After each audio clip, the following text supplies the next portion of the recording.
So the case for optimism. So when we look at globalization, we are seeing fragmentation, we're seeing acrimonious rhetoric, but it's from politicians and it's superficial. Now that can be impactful, of course, but reality is very different. The United States, for instance, is doing quite well. Our economy is growing, our manufacturing base is growing, technological innovation continues to be astounding, and it's still leading a world economy. And much of our interaction, even with China, continues to be under the surface, cooperative and positive. Now, there's a lot of pressure to decouple. There's a lot of pressure to do maybe silly things. And the TikTok ban is just the latest example of political stupidity. But that doesn't mean it won't happen, right? But I'm making a case that underneath all of this, there's much more substantial economic data, political data, business data that should be much more encouraging. All right, so we've seen this before: isolation, fragmentation, pessimism, and it always fails. Now, is history bound to repeat itself? Well, unfortunately, it often does in many shapes and forms. Some say it echoes, some say it repeats. It doesn't matter, right? We've seen this before, and yet we fail to learn from it, right? And so in the 1930s, people thought, well, things aren't going well, so let's isolate, let's fragment, let's set up borders, let's have absurd tariffs, let's do things that separate our economy from others, and then that just spiraled down into tragedy, and just the awful outcome can't even be estimated, right? And so bad policy is a disaster for everyone, and we've seen this before, and we're seeing it now. We're seeing bad policy emerge. Now, unfortunately, we all know, at least in the United States, we know that our political leaders are not the A team, right? And they've more than anything just become media stars who just sprout out things. They don't know what they're talking about. And as I've discussed in previous videos, technology and science are an integral part of our economy and of our world, of our lives, right? And yet we are governed by people who have very little understanding of science and technology. And that's from Carl Sagan. And that was true 30 years ago when he said it. It's unfortunately even more true today. So now we have this bad policy that comes from ignorance, right? But underneath that, there is cooperation that is still substantial. That China and the United States, for all the rhetoric about decoupling, we are still collectively 25% of world trade. And we are a substantial component of the benefits and the prosperity to the rest of the world. So we are partners. Whether we're yelling and screaming at each other or not, we are still partners, right? So while people talk about a new Cold War, here's the difference. Of course, we all know that the Iron Curtain split the world, but there was no trade, there was no cooperation, there was no exchange of ideas, right? So we could have that kind of political separation, which led to misery and disaster for the people who weren't allowed to trade. And we saw that in East Germany versus West Germany. We see that today in North Korea versus South Korea, right? So we know this is bad policy, right?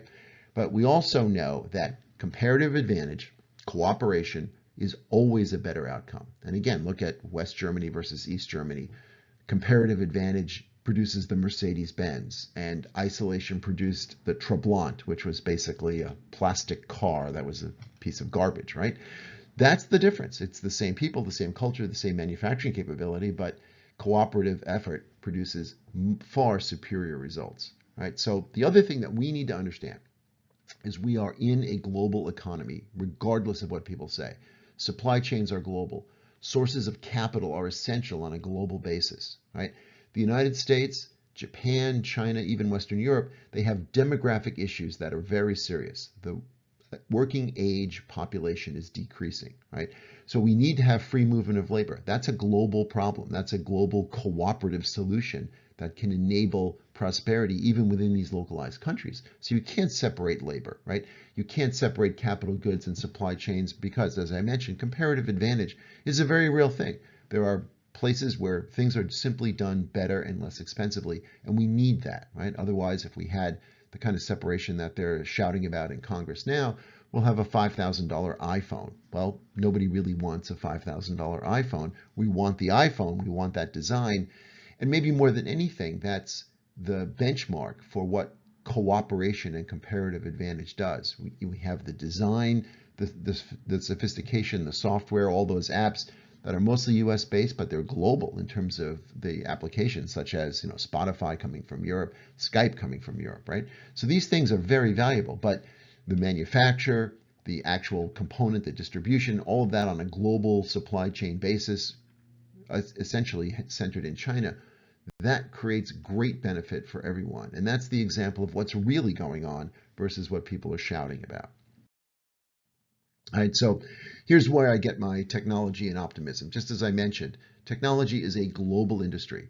It used to be that we would make something and we had to put it in a box. We had to manufacture it somewhere. We had to sell it somewhere. So something that was made 25 years ago in the United States might not show up in Western Europe for 6 months or more, right? Now, flip a switch and it's global instantly, right? So the world has become based on software, right? So as Mark Andreessen has said, software is eating the world, and it will continue to do so.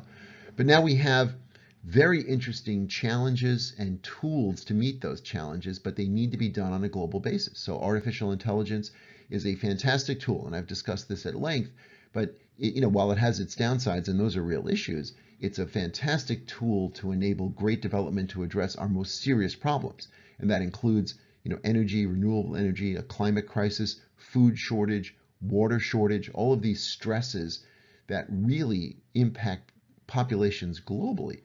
That can only be solved with cooperation, comparative advantage, sharing of intellectual property, technology, all of this. And we need to have a market for this. So as I mentioned, it's labor, it's supply chains, it's artificial intelligence, it's tools, it's other things, it's technology, it's innovation. All of that needs to be global, and we need to break down those barriers instead of put up those barriers, right? So removing friction, that's getting rid of those barriers, right? So think about great technological innovations that reduced friction in the past, right? So one great example, of course, is the telegraph. And so we thought it was miraculous, at least the contemporaries thought it was miraculous, when Queen Victoria could send a message to India, right? So it's like, that's amazing, because before that was a letter that was carried over, over the course of months, right? Now it was essentially instantaneous communication. That had a dramatic impact on the world. We could share knowledge, we could communicate, tremendous things happened as a result. Radio is another example.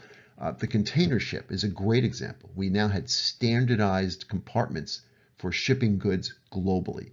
That had such a phenomenal impact on the quality of life, the quality of products, the reduction of costs, all those things that benefited us greatly. It was essentially the reduction of friction to enable trade. Now we have global communication, and I mentioned artificial intelligence, which really is a tool that can be applied globally, right? So we have integrated economies. We have integrated health. Whether we like it or not, pandemics are a real thing. They're going to happen again. We have to cooperate, coordinate on a global scale. So our fundamental health, the benefit of our environment, the benefit of our economies, the benefit of our families, personal, professional, all of these things are fundamental to cooperation and coordination on a global scale, right? So as I mentioned, the world is not as divided as we think. The world is cooperating on a more global scale. There's no iron curtain, regardless of what politicians want to scream about. So we've made mistakes. There is uncertainty. There's ups and downs.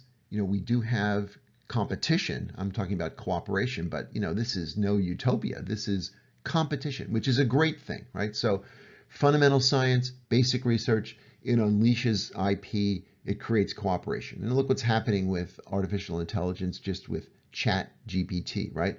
So we have China developing an app, Google, Microsoft, others, new companies being formed. I mean, Elon Musk has his new XAI company, right? There will be more and more competition in an area of transformative technology. And we are all better off for that. Sharing that, enabling that more so. That's one example. It's a significant example. It's one example of how better thinking can take over. It's competition. We make mistakes, but we allow for those mistakes to make us better, right? And so it is that cooperation, integration, it wins in the end. And cooperation is still the best policy. Competition, fair competition, that's another debate, but competition still enables probably the most effective cooperation, because we understand what we do best, we understand what others do best, and we can coordinate that and have a better outcome for everyone. Right? So in summary, isolation, fragmentation, it doesn't work. History has shown it doesn't work. You can go back to the Silk Roads even. When we had fragmentation among different empires, the world was worse off. When we had cooperation, coordination, and trade, the world was better off, right? There is no new Cold War, right? Or there shouldn't be. Politicians like to say lots of things, but as I've said, I try not to listen to what they say because they really don't know what they're talking about. They're just trying to get reelected, and they've just become a media star that doesn't really think with any great depth. So while they impact our lives, that impact is superficial and not sustainable. You know, there's a great line from T.E. Lawrence, Lawrence of Arabia, right, when he talked about what sharpness meant. And he said, you know, sharpness can be the thin edge of a blade, but that cut is maybe quick, but it's superficial. It doesn't really do much. But real sharpness is the bow of a ship. While you may not think that's very sharp and won't have a big impact, if you turn that bow in the right direction, it can go through anything. And he said, that's sharpness. And I really embrace that. That is what real change means. It means substance. It doesn't mean anything quick. It's no simple solution. It requires deep thinking. It requires deep thought. We have people all around the world that are very good at what they do, and unleashing that talent, unleashing that capability will serve us very well. All right, so that's where my optimism comes from, and I think its foundation is technology. And as I said, removing friction, enabling those things, enabling competition, enabling mistakes, enabling us to get better. You know, governments won't solve anything. They're not going to prevent mistakes. Let's make mistakes. Let's get better. But ultimately, the case for optimism is we are doing quite well. We are innovating and creating wonderful products, services, new innovations. Those innovations are becoming global, and that will be sustainable. So rhetoric is not sustainable. It's superficial. It's the bow of the ship that gives me the optimism that, you know, we're turning that bow in the right direction. And I think that that will be sustainable benefit for everyone.